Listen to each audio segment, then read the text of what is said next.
بسم الله الرحمن الرحيم. إن الحمد لله نحمده ونستعينه ونستغفره ونعوذ بالله من شرور أنفسنا ومن سيئات أعمالنا. من يهده الله فلا مضل له ومن يضلل فلا هادي له، وأشهد أن لا إله إلا الله وحده لا شريك له، وأشهد أن محمدًا عبده ورسوله صلى الله عليه وعلى آله وصحبه وسلم تسليما كثيرا. أما بعد، فإن أصدق الحديث كتاب الله، وخير الهدي هدي محمد صلى الله عليه وسلم، وشر الأمور محدثاتها، وكل محدثة بدعة، وكل بدعة ضلالة، وكل ضلالة في النار. Lavdrimet I takojnë Allahut Azza wa Jall, atë falenderojmë dhe vetëm prej Tij ndihmë dhe falje kërkojmë. Kërkojmë mbrojtje te Allahu Azza wa Jall prej të këqijave të shpirtave dhe veprave tona. Atë të cilën ne udhëzon Allahu nuk ka kush që humb, ndërsa atë të cilën ne lën në humbje nuk ka kush që udhëzon. Dëshmoj se nuk meriton të adhurohet askush me të drejtë përveç Allahut, I cili është një dhe nuk ka shok. Edhe dëshmoj se Muhammedi sallallahu alaihi wasallam është rob dhe I dërguar I Tij. Paqja, mëshira dhe bekimet e Allahut Azza wa Jall qofshin mbi të, mbi familjen e Tij të ndershme, mbi shokët e Tij fisnik dhe mbi gjithë ata që të pasojnë rrugën e Tij deri në ditën e gjykimit. S'ka dyshim se fjala më e mirë është fjala e Allahut Azza wa Jall, e udhëzimi më I mirë është udhëzimi Muhammedi sallallahu alaihi wasallam, e vepra më e keqe më shëmtuar ajo është e shpifura në fe, nga se çdo shpifje është risi bidat, çdo bidat çon në humbje, e çdo humbje çon në zjarr të xhenemit. Fillimisht, pas falënderimit të Allahut Azza wa Jall, e shfrytëzoj rastin t'ju përshëndes gjithëve me Assalamu alaikum wa rahmatullahi wa barakatuh, duke lutur Allahun Azza wa Jall që të na bën këtë mexhlis dhe këtë mbrëmje të bereqetshme dhe të zbret mëshira e Allahut Azza wa Jall mbi gjithë neve. Ashtu siç është paralajmëruar, sonte me lejen e Allahut Azza wa Jall kemi zgjedhur të jetë temë e diskutimit të flasim në lidhje me një ajet kuranor, të cilin si fëmijë e kemi dëgjuar prej hoxhallarëve dhe prej më të vjetërve në shtyrën e mosh, ata e quajnë tesbidohen apo ajetul kursin. E që ky ajet është në suratul Baqara.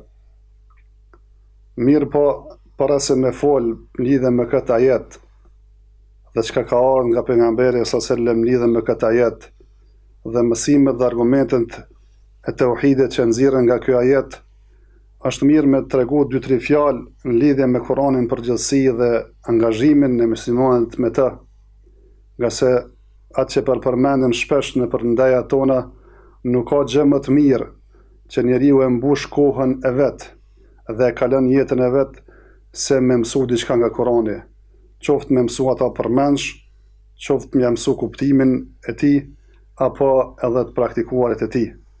Edhe pra pejgamberi sallallahu alaihi wasallam ka thonë: "Khairukum man ta'allama al-Qur'ana wa 'allamahu." Më I miri për jush është ai I cili e mëson Kur'anin dhe e mëson tjerëve. Bile ka në hadithin e pejgamberit sallallahu alaihi wasallam se prej madhërimit të Allahut Azza wa Jall është mi madhru 3 persona. I pari është ai I cili ju ka thinë mjekra si musliman dhe ka rritë moshën e pleqërisë si musliman. I dytë është ai I cili person ja ka dhënë Allahu Azza wa Jall Kur'anin dhe ai e lexon duke mos e tepruar apo lën anash atë, dhe I treti një udhëhec I drejtë. Pra, gjëja më e mirë është të lexuarit dhe të mësuarit e Kuranit, mirë po, edhe ai I cili mëson Kuranin Allahu Azza wa Jall e ka nderuar atë dhe ka bërë nderimin e tij prej madhërimit të Allahut Azza wa Jall. E pratë e gjejmë në hadithin tjetër pejgamberit sallallahu alaihi wasallam thotë: "Inna Allaha yarfa'u bil Qur'ani aqwaman wa yad'u bihi akharin." Allahu Azza wa Jall me këtë Kur'an ngrit disa popoj apo disa individ, mi po edhe I për uli sa të tjerë. E ne sonte me lejen e Allahut Azza wa Jall do të mundohem i fol disa fjalë për ajetin më të madh në Kur'anin fisnik, për ajetul Kursin.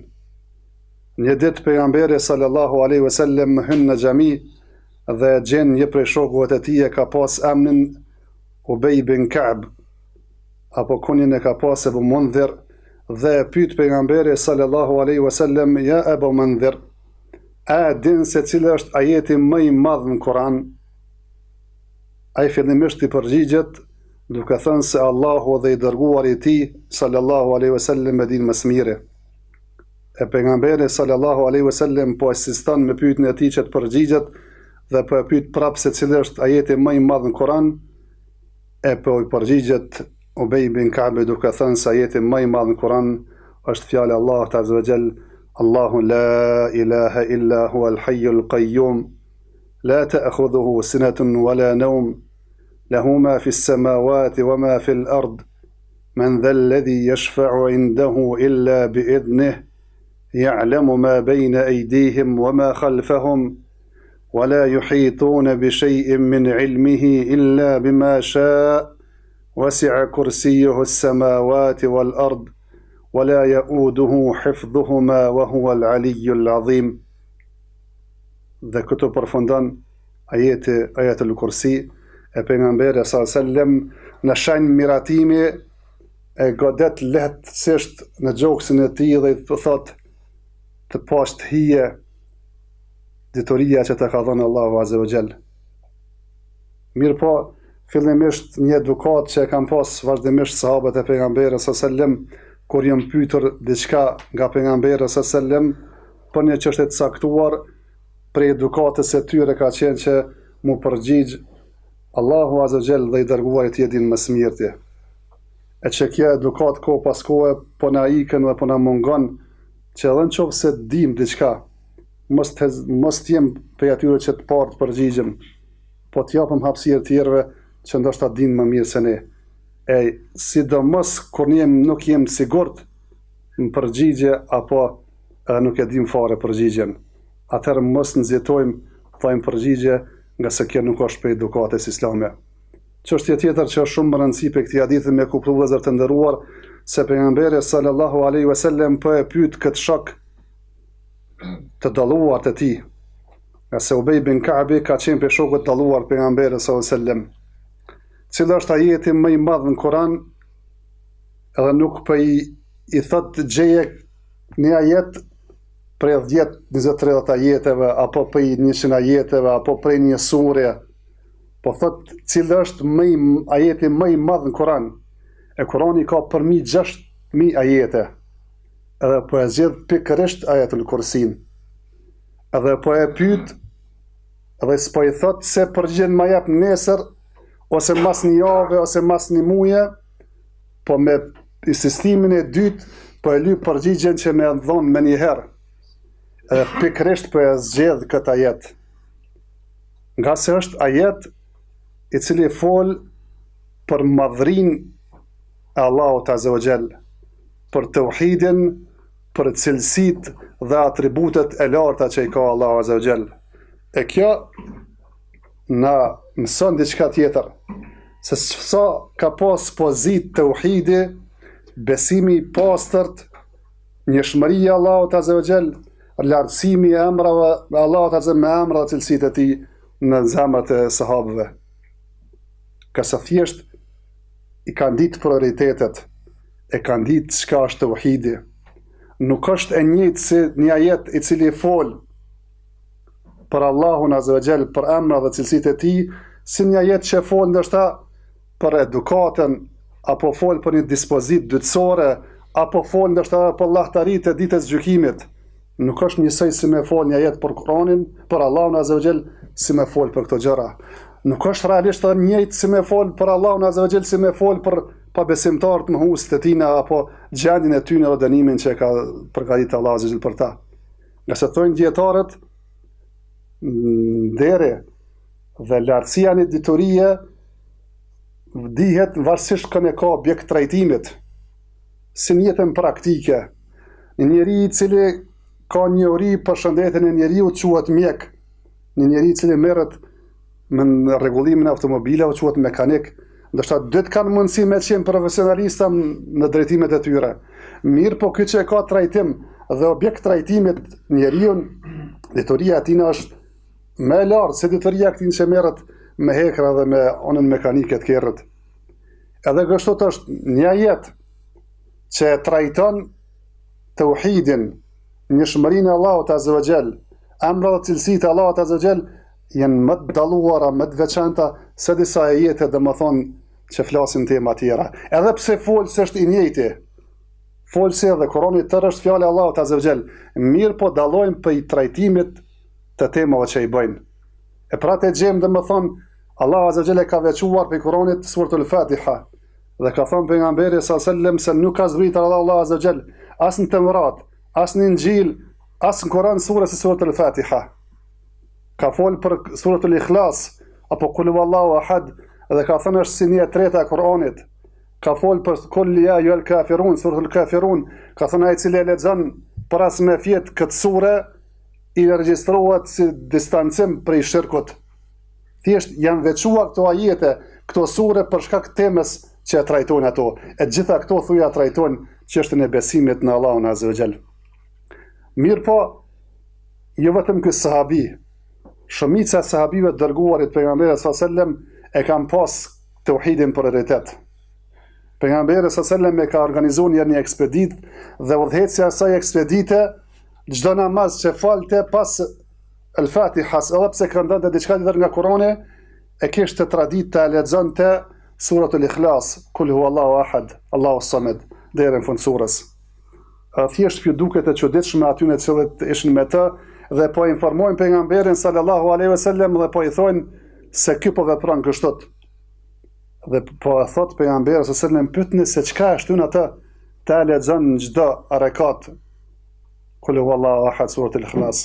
Dhe përgjigjja e tij ishte se në të janë cilësimet e të mëshirshmit dhe unë e dua atë sure. Për shkak se trajton një çështje që ka të bëjë me lartësimin e Allahut Azza wa Jall, me emra dhe cilësitë e tij dhe për atë e dua. Atëherë pejgamberi sallallahu alajhi wasallam thot për gëzone se edhe atë don mëshiruesi, apo disa transmetime ka se dashuria e tij ndaj kësaj sure do të bëhet sebeb më futur në xhenet. Ajo që po du më thonë vëllezër të nderuar është se ky ajet e ka këtë madhështi dhe është ajeti më i madh në Kur'an se trajton një temë shumë të rëndësishme në jetën e muslimanit, ajo ka të bëjë me besimin dhe lartësimin e Allahut Azza wa Jall. Dhe për këtë pikrisht ka ardhur nga pejgamberi sallallahu alajhi wasallam një kurajem shumë i madh me lexu shpesh këtë ajet. Ka ardhur në mënyrë të vazhdueshme mundësisht me lexu këtë ajet 8 herë në ditje. Pas çdo namazi 5 herë, në dhikret e mëngjesit dhe mbrëmjes 2 herë, 7 dhe para se me fjet 8 herë. Për pas çdo namazit ka në hadithin e Ebu Umame, një prej sahabive të pejgamberit sallallahu alajhi wasallam, se pejgamberi sallallahu alajhi wasallam me ka thënë ai i cili e lexon ajetul kursi pas çdo namazi nuk mbetet mes tij dhe futjes në xhenet vetëm se vdekja.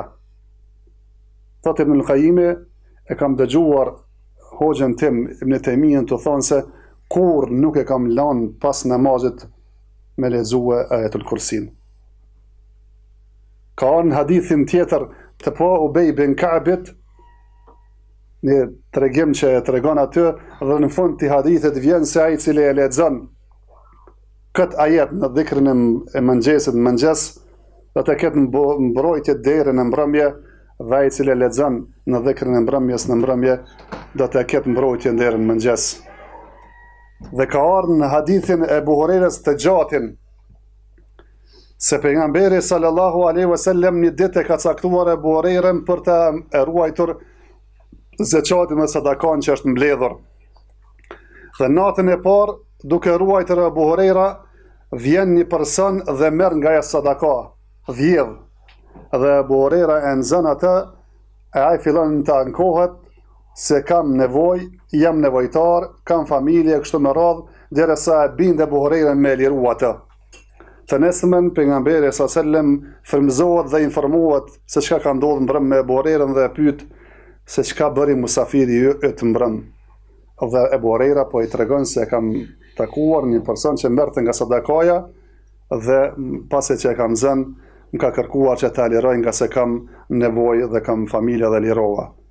Dhe i thot pejgamberi sallallahu alajhi wasallam se ai musafiri, ai vjellsi i mbrëmshëm do të vjen prap, dhe prap në natën e dytë vjen, edhe ndodhe njëjta, ai merr Ebu Hurajra e nxën edhe ai prap ankohet edhe e liron, edhe prap pejgamberi sallallahu alajhi wasallam ditën e dytë po e pyet se çka ka bërë ai musafiri i të mbrëm, derisa në ditën e tretë vjen po ashtu edhe e nxën, fillon të ankohet se jam nevojtar, kam familje, edhe i thot Ebu Hurajra se sot nuk do të liroj, mirë po nesër do të dërgoj te pejgamberi sallallahu alaihi wasallam.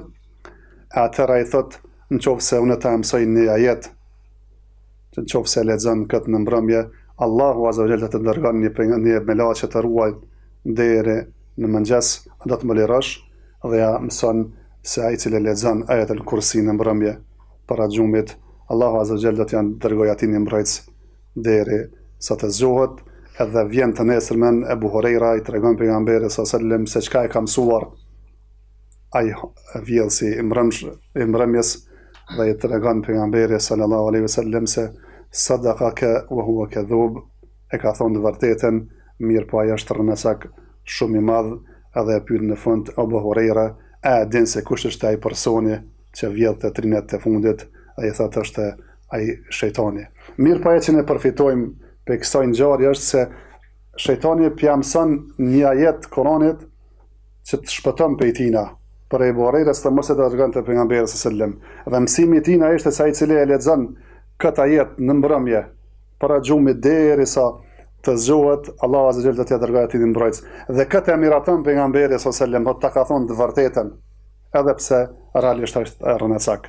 E pe këtyre haditheve kuptohet vëllezër të nderuar që njeriu me lexu këtë sura sa më shpesh është e preferuar, dhe pejgamberi sallallahu alajhi wasallam ka domethënë nxit shumë, e sidomos pas namazeve farze, sidomos në dhikrën e mëngjesit dhe mbrëmjes, dhe sidomos para xhumit.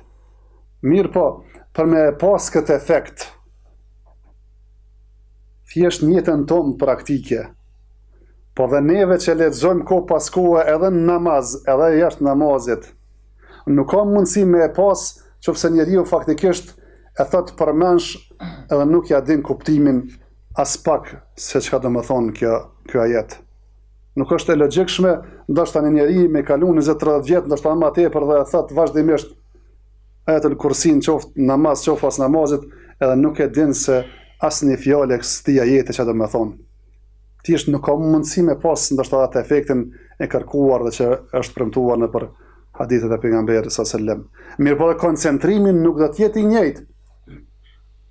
Si një person që e thot diçka përmendsht dhe nuk do ja din kuptimin atina, si një person i cili e thot diçka ja din kuptimin dhe e përjeton çdo fjalë që e thot duke e thënë këtë ajet. E Allahu azza wa jall po e fillon këtë ajet duke thonë Allahu la ilaha illa huwa al-hayyul qayyum. Po na tregon realitetin për cilën është krijuar qielli dhe toka, se Allahu azza wa jall është një dhe është ai vetmi i cili meriton të adhurohet. Thjesht fjalën që ne me të hym në Islam, fjalën la ilaha illa Allah, fjalën me të cilën ka thënë pejgamberi sallallahu alaihi wasallam, khayru kalamin qultuhu ana wan nabiyyin min qabli wan nabiyyun min qabli qawl la ilaha illa Allah. Fjalën më të mirë që kam thënë unë dhe pejgamberi para meje është fjala la ilaha illa Allah.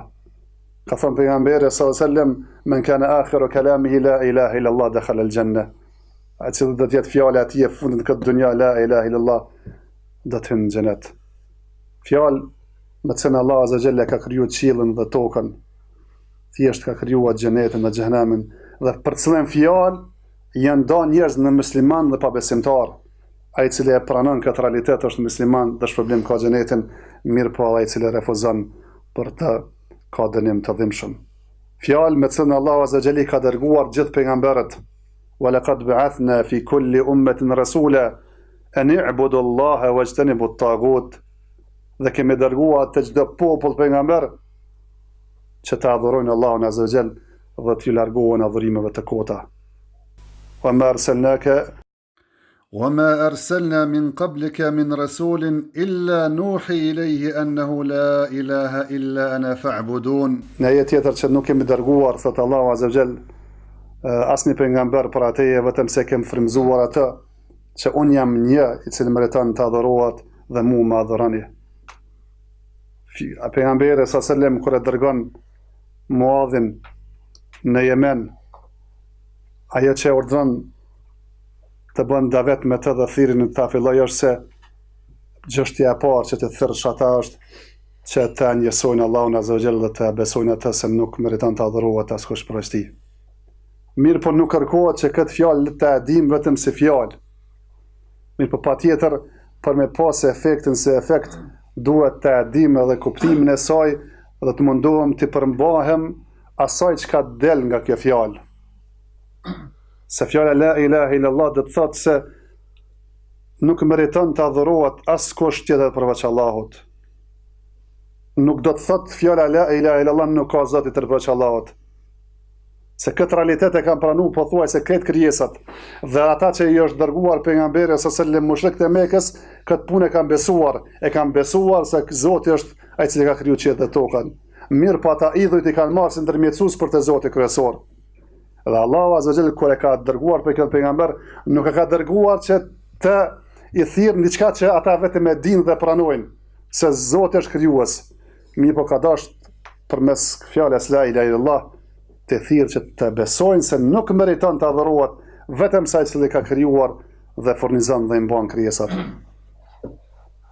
Dhe kjo duhet të ketë dituri për këtë fjalë, nga se nëse nuk ka dituri, nuk quhet dëshmi.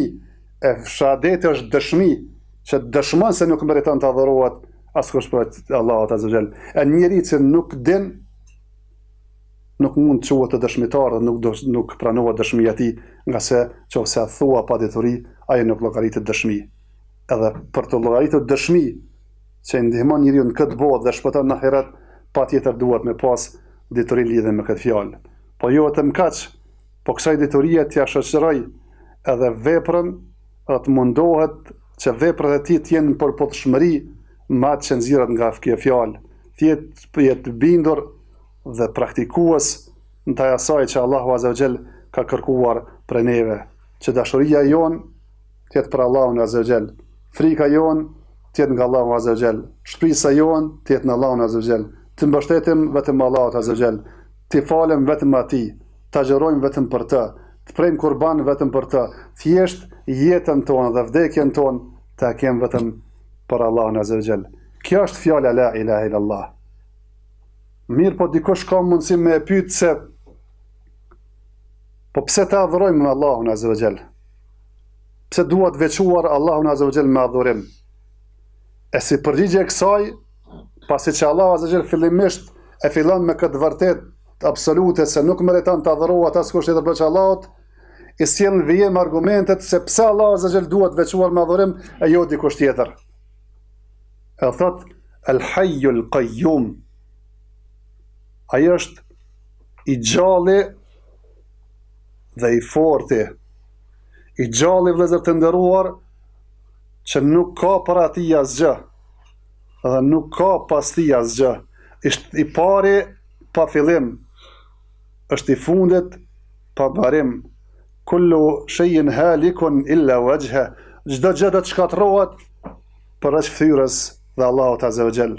Kjo është jeta e plotë e Allahut Azza wa Jall. E jo jeta jon që s'kem qenë, na ka krijuar Allahu Azza wa Jall, jetojmë edhe vdesim dhe përfundojmë. Dhe sikur don Allahu Azza wa Jall të na thotë se nëse një njeri ka një jetë mangët, lind, jeton, mirë po vdes, nuk duhet të adhurohet.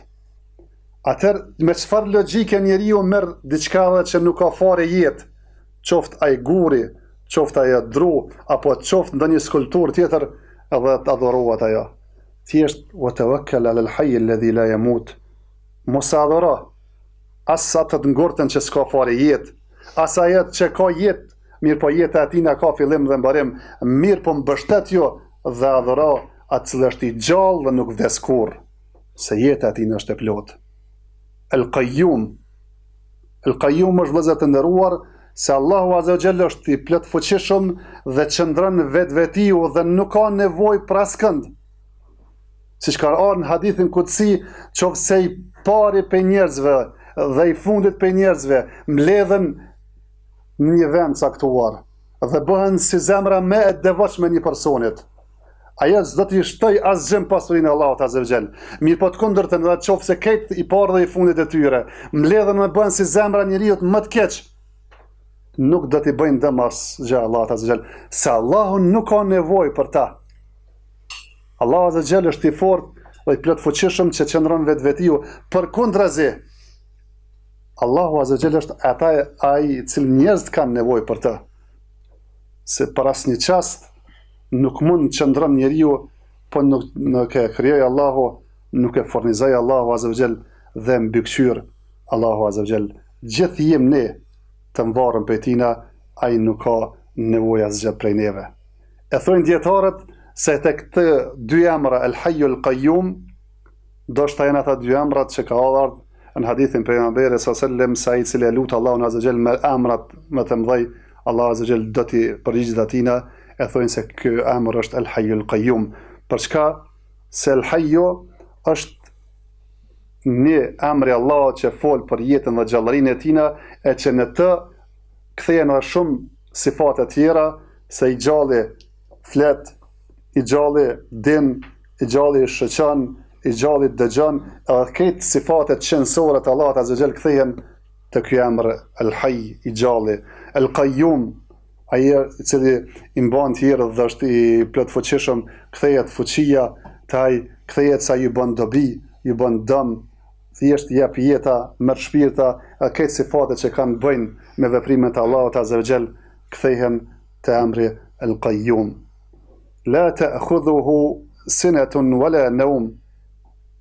Ai i cili kërkohet madhëru, as nuk e kap kotja, as nuk e kap gjumi. Se realisht njeriu këtë botë jeton, punon, lodhet edhe në fund flan. Bile thot Ibn Qayyimi, dhe më thonë nuk mund më e shijue knatësinë e disa gjërave vetëm se para kësaj ju paraprin një dobësi. Rastin konkret, nuk mundet njeriu me shiju knatësinë e tushyrjet vetëm se kur është shumë i ont. Kur është ngit nuk ja din knatësinë ushqimit. Nuk ja din knatësinë pirjes vetëm se kur është shumë i eshtë. Nuk ja din knatësinë gjumit vetëm se kur është shumë i lodh. Njeriu kotet e merr gjumi për shkak se i paraprin dobësia, lodhet dhe kotet e flan. Mirë po Allahu Azza wa Jall as nuk kotet, as nuk flan, nga se edhe pse i ka kriju krijesat, i furnizon krijesat, i mirëmban krijesat, ai nuk lodhet. Dhe as nuk e kap kotja, as nuk e kap gjumi. Lehu ma fi s-samawati wa ma fi l-ard. Këtë çka është në qiell dhe në tokë, dhe këtë çka është në gjithësi, është pronë e Allahut Azza wa Jall. Ai është pronari absolut. Ai i cili ka kriju edhe posedon. Askush nuk ka hisën diçka në pasurinë dhe pushtetin e Allahut Azza wa Jall. Pavarësisht se dikush mundet me pretendu se ai posedon diçka, edhe ai ka diçka në dorë. Mirë po, pasuria e tina është shumë relative, shumë e përkashme. A ka njeriu në këtë botë ndoshta pasuri? E ka një arë të mbyllur me bereqet? Mirë para se me korë Allah Azza wa Jalla që një stuhi dhe e mërat bereqet se s'është e tina. A ka mundësi njeri me pas pasuri dhe thjesht ligjet caktuara apo rrethonat caktuara ka ja për mundsojnë me menaxhu pasurinë e vet ashtu siç don? A ka njeriu pasuri, mirë po vdes dhe nuk e merr pasurinë me vete dhe e lën këtë dunjë, nga se s'është e tina. Allahu Azza wa Jalla ka dhënë sa ka dash pasuri dhe ajo është pse Zoti ka dash me pasat pasuri, jo pse është ai pronari reali i pasurisë. Allahu Azza wa Jalla është ai i cili ka çdo gjë dhe është pronë e tij në çdo gjë. Përderisa ai është cili posedon, ai është i pasuri, ai cili ka mundësi me ndihmue, ai cili ka mundësi me zgjedh hall, Pse njeriu t'i drejtohet dikujt që nuk I ka këto gjërë në dorë? Pse t'i lidhet zemra për një personit të tillë? Pse të kërkoj diçka të tillë për tyne? Po jo që nuk kanë asgjë nga hisja e tij, në pasurinë e tij, nga se tërë pasuria e Allahut azza wa jalla është men dha alladhi yashfa'u indahu illa bi'idhnih. Kush është ai I cili guxon me ndërmjetësu te Allahu azza wa jalla vetëm kur t'jep ai leje? Ka mundsi dikush me thonë, po ndoshta nuk jam pronar, s'kam hisën pasuritë e Allahut azza wa jalla, po ndërmjetësojmë. Dhe thjesht I marrëm si ndërmjetësim për me adhuru Allahun azza wa jalla. Siç ka ndodhur për mushrikët e Mekës, siç thotë Seka, nuk kanë qenë se e kanë besu se ata idhujt e tyre krijojnë. Po ka thënë, ma na'buduhum illa liuqarribuna ila Allahi zulfa. Nuk I adhurojmë këta vetëm se të na afrojnë te Zoti jon kryesor. Wa ya'buduna min duni Allahi ma la yadurruhum wa la yanfa'uhum wa yaquluna haula'i shufa'auna inda Allah. Dhe adhurojnë dikën tjetër për që Allah që as nuk Ju bën dëm, as dobi, mirë po thot janë këta ndërmjetësuesit tonë për Allahu azza wa jall. Thjesht bëjnë shirk këtyne persona duke mendu se këta ndërmjetësojnë te Allahu azza wa jall. Mirë po Allah azza wa jall po e mohon se kërkush nuk guxon me ndërmjetësu te Allahu azza wa jall, pa dhon leje ai. Po njeriu ka mundësi me qenë mbret këtë dynja, ka mundësi me qenë president këtë dynja, ka mundësi me qenë kryeminist këtë dynja, ka mundësi me qenë shumë I pasur këtë dynja. Mirë po ka herë vjen dikush edhe ndërmjetëson te ai, edhe nuk guxon me ja kthy ndërmjetësimin pa lejen e tina, për shkak se në forma tjetër ka nevojë për ta. Është I varur prej tina. Mirë po te Allahu azza wa jall kërkush nuk guxon me ardh me ndërmjetësue pa dhënë Allahu azza wa jall leje, nga se te Allahu nuk ka kush sado që ka pozit me pas autoritetin dhe me pas hise që Allahu azza wa jall t'jetë I varur atë I ketë boç atina dhe t'ja pranoj ndërmjetësimin pa I dhënë leje vetë Allahu azza wa jall. Mirë po ati që I jep leje, e kjo leje nuk do t'jepet në këtë dunja, por do t'jepet në ditën e gjykimit, masi që t'jepet leja. Wa kam min malakin fis samawati wal ardi la tughni shafa'atuhum shay'an illa min ba'di an ya'dhana Allahu liman yasha'u wa yarda. E sa me laqet janë qedh dhe tokë që nuk bën dobi ndërmjetësimi I tyre, vetëm se kur jep leje Allahu azza wa jall, dhe atë përkëndon. Hadithin e gjatë pejgamberit sallallahu alajhi wasallam kur do të bën shefat për tërë njerëzimin dhe shkon te Allahu azza wa jall në arshën e tij dhe bën sejdë dhe bën dua, thotë që as sot nuk I di ato dua, dhe I jepet leje dhe thuhet se ngritë kokën dhe bën shefat se do të pranohet shefati jot. Thjesht lutet, mirë po s'mund ndërmjetësoj vetëm se masi që t'i jepet leja. Qofse s'mund ndërmjetësoj as pejgambert, as me laqet, vetëm se Allah azza wa jall pasi që t'jep leje. Kush është ai që ka mundësi këtë botë ndërmjetësoj për dikon, qoftë ai I vdekur, qoftë ai tyrbe, qoftë ai velia ashtu me radhë. Thjesht nuk ka mundësi dikush të ndërmjetësoj vetëm se pasi që jep Allahu leje, dhe ajo leje do t'jep në ditën e gjykimit, dhe do t'jepet për ata që e kanë realizuar tauhidin, që e kanë ditë fjalën la ilaha illallah dhe ju kanë përmbajtur sinqerisht kësaj fjale. Ka në hadithin e Abu Hurairës kur është pyetur se kush është më fatlumi që ka mundësi me pas hise dhe me kaplue shefati pejgamberit sallallahu alajhi wasallam pasi që t'i jep Allahu leje, thot pejgamberi sallallahu alajhi wasallam, ai i cili thot la ilaha illallah khalisan min qalbi, ai i cili thot fjalën la ilaha illallah sinqerisht për zemrës tij dhe nuk bën Allahu azza wa jall shok në adhurim. Këta janë aty se t'u japet leje për ta të bëhet dhe më thonë ndërmjetësim. Mas pari japet leje më bë ndërmjetësimi, japet leje për zonat caktuar të bëhet ndërmjetësimi dhe japet leje nëse këta personat e caktuar e kanë realizuar në sinqert dhe nuk I kanë bërë shirk Allahut azza wa jall. Se ka ardhur një hadith se Ibrahimi kur e takon babën e tij në ditën e gjykimit, edhe I thotë se as nuk kam thonë se beso se do të kesh punën, dhe thjesht mase ai thotë tash po besoj dhe pranon kur nuk I bën dobi më besimi, edhe kërkon prej Allahut azza wa jall që të ndërmjetësoj, edhe thotë që mos të më në nëshmosh në këtë dunja, e nuk ka në qëmë më të madhë se dhe baba i afërt mos jetë mesin e tonë, e thotë Allahu Azza wa Jall, nga se Allahu Azza wa Jall e ka bë haram xhenetin për ata që janë pa besimtar. Thjesht edhe pse je babai pejgamberët Ibrahimit që ka qenë imami i tauhidit, mirë po ndërmjetësimi i tina nuk pranohet për babën e tina, nga se baba e tina ka vdekur në shirk dhe në adhurimin e kot. Ajo që po du me thonë vëllezër të nderuar është se Allahu Azza wa Jall pasi që e cekuat se pasuria i takon veç atina, dhe askush nuk ka hise në pasurinë e tina. Allahu Azza wa Jall askuna nuk i ka borx ose në varet prej tina t'ja pranoj ndërmjetësimin vetëm se kur t'jap leje, edhe atë leje jep, jo pse është i varur ai prej tyne, mirë po disa krijesa në ditën e gjykimit don t'i ndërron si melaçet, si pejgamberët, si shahidin, për cilin ka thonë se ndërmjetëson për 70 vjet prej familjes tina e kështu me radhë. Ya'lamu ma bayna aydihim wa ma khalfahum.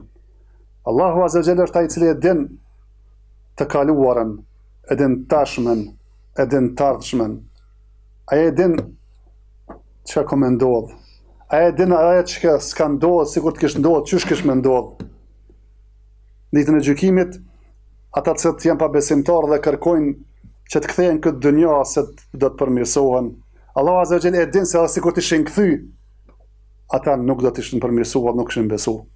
Thjesht e din dhe atë që s'ka ndodh, sikur të kishte ndodh, çysh ka më ndodh. Nga se detyria e tina është absolute. Thjesht din çdo gjë dhe nuk i fshihet atij asgjë. As atë që e vjedh syri, as atë që e fshe zemra, as atë që e bën mesin e njerëzve haptazi, as atë që e bën fsheharëzi. Thjesht dija e tina është gjithëpërfshirëse. Thjesht ai krijon dhe ai din. Tu e tregojnë dietarët një rast, thonë një ateist njëherë polemizon me disa besimtarë dhe ju thoshte se ju po pretendoni se duhet me besu Zotin se ai krijon. Mirë po edhe unë e krijoj, pse atëherë mos jam edhe Zot? Thotë dhe e merr një copë mishi, e ndan disa pjesë dhe i fund disa ndërësira dhe e mbyll mirë, edhe mas 3 dite e hap atë enë dhe ju tregon se a pishini krimbat që janë krijuar të ky mish edhe unë e krijoj. Aty ishte një musliman, thot më i ri dhe po e pyet, po ti në qoftë se je ai i cili ke krijuar dhe i krijua këta krimba, a ka mundësi të më numërosh sa krimba janë këto? A ka mundësi të më tregosh për gjininë e tyre? A ka mundësi të më tregosh për furnizimin e tyre? A ka mundësi të më tregosh kur e kam pas fillimin dhe kur e kam barimin? Nga se i vetmi është Allahu Azza wa Jall, ai i cili krijon, ai i cili e din sa janë mashkuj, sa janë femra, cili është rreziku i tyre, kur lindin dhe kur vdesin, çfarë rrugë zgjedhin do të jenë fatlum apo të përbuzur. E prat duhet të adhuruar vetëm Allahun Azza wa Jall. Është ai vetmi i cili ta din hallin ty. Është i vetmi i cili e din se çka përshpërit zemra jote, dhe është i vetmi i cili ka mundësi të përgjigjet. Dhe vazhdon ajeti se nuk kanë asgjë nga ditoria e tij, vetëm atë që ju ka dhënë Allahu Azza wa Jall leje. Thjesht njeriu lind, nuk din asgjë. Rritet, mëson diçka dhe kupton se ajo çka e din është shumë e vogël në krahasim asaj që nuk e din.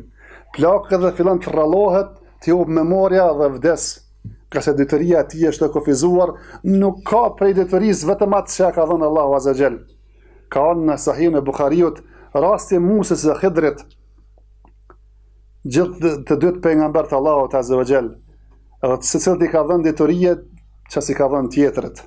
A thot duke shkuar afër detit, vjen një shpend dhe merr pak ujë në dete, edhe i thot Khidri Musës, a din thot çka është detyria jonë në krahasim me detyrinë e Allahut Azza wa Jall? Thot se kjo pik ujë që e murr ky shpend në këtë deti. Edhe kjo dije është shumë e vogël, mirë po kjo dije është vetëm me lejen e Allahut Azza wa Jall. Edhe pse disa dietarë thonë se nuk është fjala për detyrinë përgjithësi, është fjala në lidhje se njerëzit nuk dinë për Allahun Azza wa Jall. vetëm atë që ja u ka mësua Allahu Azza wa Jall. Për atë ne i thojmë, s'ka drejt me folë për Allahun, për emra dhe cilësitë e tina, vetëm pejgamberët që janë të informuar nga Allahu Azza wa Jall, se Allahu ty ju ka dhënë leje për me folë për Allahun Azza wa Jall, as kujt tjetër. Dhe ka gënjua i cili folë diçka për Allahun, nga se as kush nuk ka dije, vetëm atë që Allahu Azza wa Jall e ka informuar, e Allahu i ka informuar pejgamberët.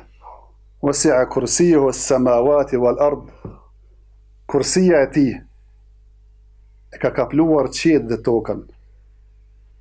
Krijesë e madhe që Allahu Azza wa Jall po na informon për të, e që thjesht për përgatit terrenin me tregu se qofse kjo është madhështia e kësaj krijese, para mendon e çfarë është krijuesi.